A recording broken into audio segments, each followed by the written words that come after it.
Ito yung dating bonsai natin mga marparko. Yan yung iwa-wet natin. Ayan. Yan siya. Hindi, joke lang. So, keep on watching mga marparko para malaman nyo kung paano ko naging bonsai ito dati. Ganito kalaging puno ng sampalok.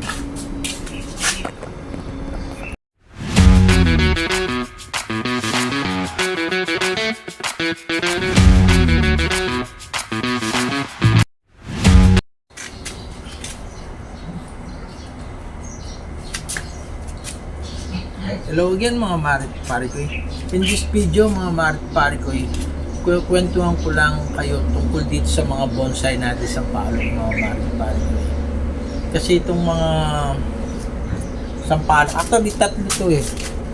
Actually marami pala to. Bali yung na-survive ko, ilan lang. Ayun, isa, dalawa, tatlo. Meron tayo dito, kaso ito bigay ng kaibigan natin na magaling din sa larangan ng pagbubonsai. Pero nag-ship siya ng ibang ibang larangan. So pero marami pa rin siyang bonsai doon sa area niya. Bali pinre-preserve lang niya, inahayaan lang niya doon. Nag-wild na nga yung iba namamatay na. Yung iba pinamimigay niya katulad nito yung mga sampalok. Binigay niya. So hindi ko siya ginalaw. Yung original design niya, tatlo talaga. Tri-trunk siya, mga maripari. So hindi ko na siya binago kasi gusto ko original yung niya. Ang ginalaw ko lang dinagay ko lang sa gitna yung pinakamalaki. Dati ito kasi nandun sa dulo. So, ang ginawa ko, iginit na ako yung mataas. Yun lang ang ginalaw ko sa kanya. The rest nun, original na siya. So, bali itong mga bonsai natin, nag-start akong mag-collect ng bonsai. Well, hindi pa ako marunong. Wala pa akong materials. Kasi meron sampalok dito sa kapitbahay namin. Ano siya? Nahuhulog yung mga bunga niya. Tapos napansin ko, yung mga bunga niya, tumutubo doon sa bubong ng CR namin. So, kinulek ko yung mga yun. Yun ang ginawa kong collection ng mga sampalok. So, seedling yung mga to, mga maripari ko. Noong 2009, nag-start na ako nun. Balak ko na talaga siyang gawin, mag-bonsai talaga. But unfortunately, yun nga, biglang nag-iba yung plano. Bigla akong nakarating ng abroad. So, noong 2010, bigla akong napunta ng abroad. So, iniwan ko na naman. So, iniwan ko itong mga to. Buhay pa yung nanay ko nun. Iniwan ko yung mga seedling ko sampalok dito. Marami nun. So, mga 30 to 40 pieces, mga seedling. Yung iba namatay. Yung iba lumaki, yung iba pinamigay. Ito yung na-retrieve ko na lang. Actually, yung na-retrieve ko mga 7 or 8 siguro. Eh, nung nag-quit na ako ng abroad, binalikan ko sila. So, nakuha ko to. Nakakuha ko ng 5. Kaso, 3 lang yung nandito. Kasi yung dalawa, ito na siya. Kaya kung tinanim ko yun, ganito na siya kalaki. Ayan. Ganyan na siya kalaki. Ganyan na kalaki. So, kaya siya napunta dyan. Dalawa yan actually, kaso natamaan siya doon sa kabila. Kaya pinutol ko. Tinanim ko kasi nung galing akong abroad, siyempre pag galing kang abroad, Middle East, no? Medyo malamig sa pinanggalingan ko. Nahihirapan ako. Kasi medyo sobrang init, summer. So kahit anong lagay kong dito sa workshop ko, kahit anong lagay kong tarapal, mainit pa rin. So yung ginawa ko, sinacrifice ko yung dalawa, tinanim ko, yun, lumaki. Yan, medyo malilim na ngayon dito. Kahit tarpaulin lang yung bubong natin dito sa workplace natin, mga maripari. So kung mapapansin nyo, dahil hindi pa tayo marunong noon, Ngayon, hindi pa rin, no? Baguhan pa rin tayo. May mga basic na hindi natin na nagagawa. So, hindi natin alam eh. Katulad nito, nag-bench siya dito. Dapat dito yung mga sanga niya. Pero, mali siya, no? So, nandyan na yan. Sayang naman, no? Sika mo, 2019 pa to, ilang taon na siya. 6 years, no? 6 years. 6 magsi 7 years na. Tapos, kung mapapansin nyo, yung ano niya, ano din, sabog din siya. Parang inilatag ko lang siya. Nilatag.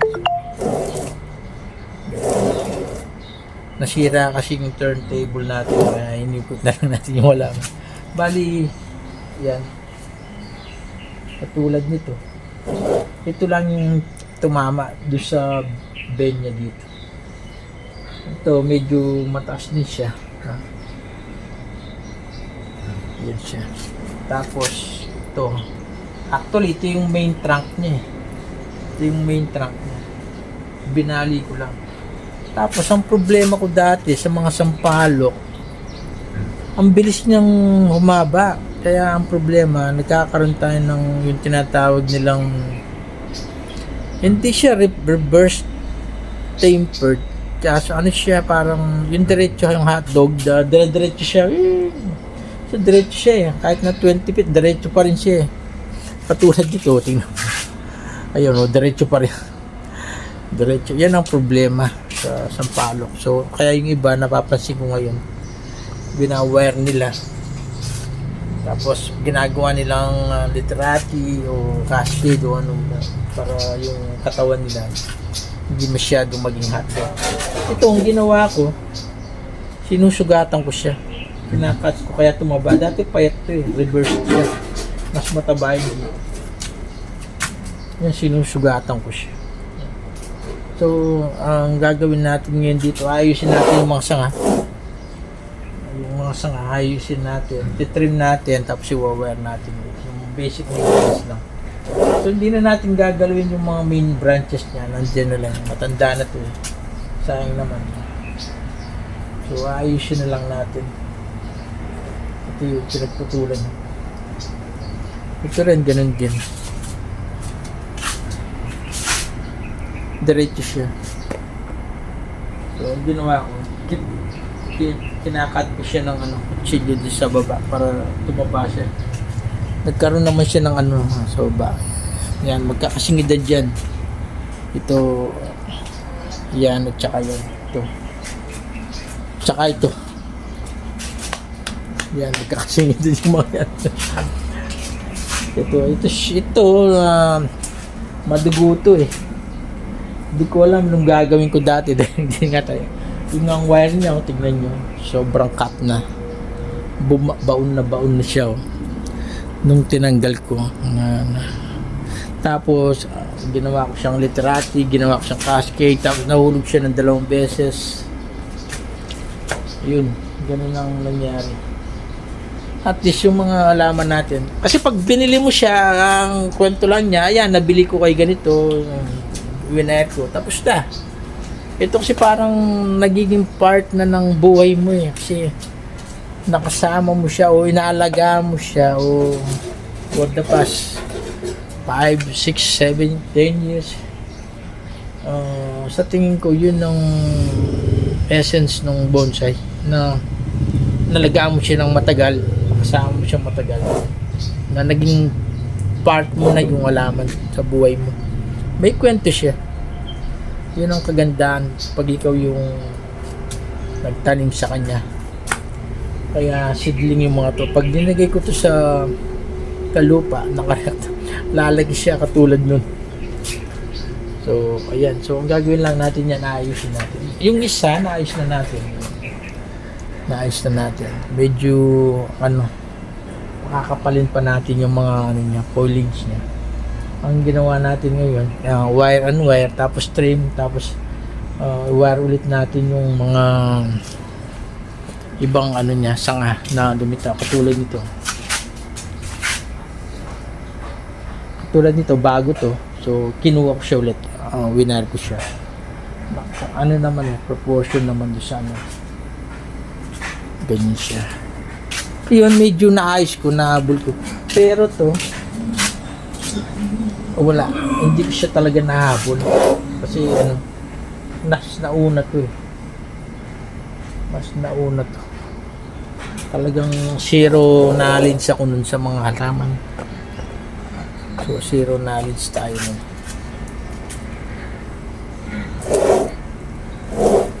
Kaya kung mapapansin nyo, kung nagigita nyo, at least ano, pag beginner, ganyan talaga, hindi mo agad magigita yung mali mo.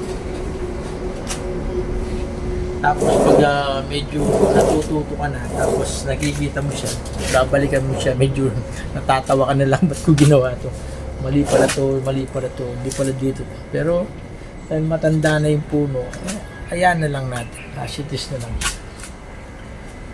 So, yan yung munting kwento ng mga halaman natin na sampalok, tama rin, na galing sa buto. Ano sila? Seedling dun sa sampalok ng kapitbahay namin, dahil nag-overlap yung ano niya, yung sa kanya doon sa bakuran namin, nahuhulog yung mga bunga, tapos tumutubo doon sa bubong. Yun, kinuha ko ito, naging bonsai sila, tapos naging puno yung dalawa, so pinutol ko yung isa dahil tumama nga doon sa gitsin. Ayan, ganyan siya pag ano, ayan. Ganyan na siya kalaki. Actually, tinitrim ko yan dati. Kung hindi ko rin tinitrim to, ano, mas malaki pa dito.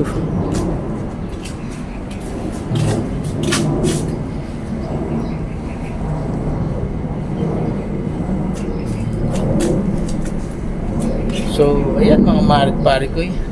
Salamat sa panonood ng video natin. At huwag kalimutan i-like, share, and subscribe yung channel natin. Maraming salamat. God bless.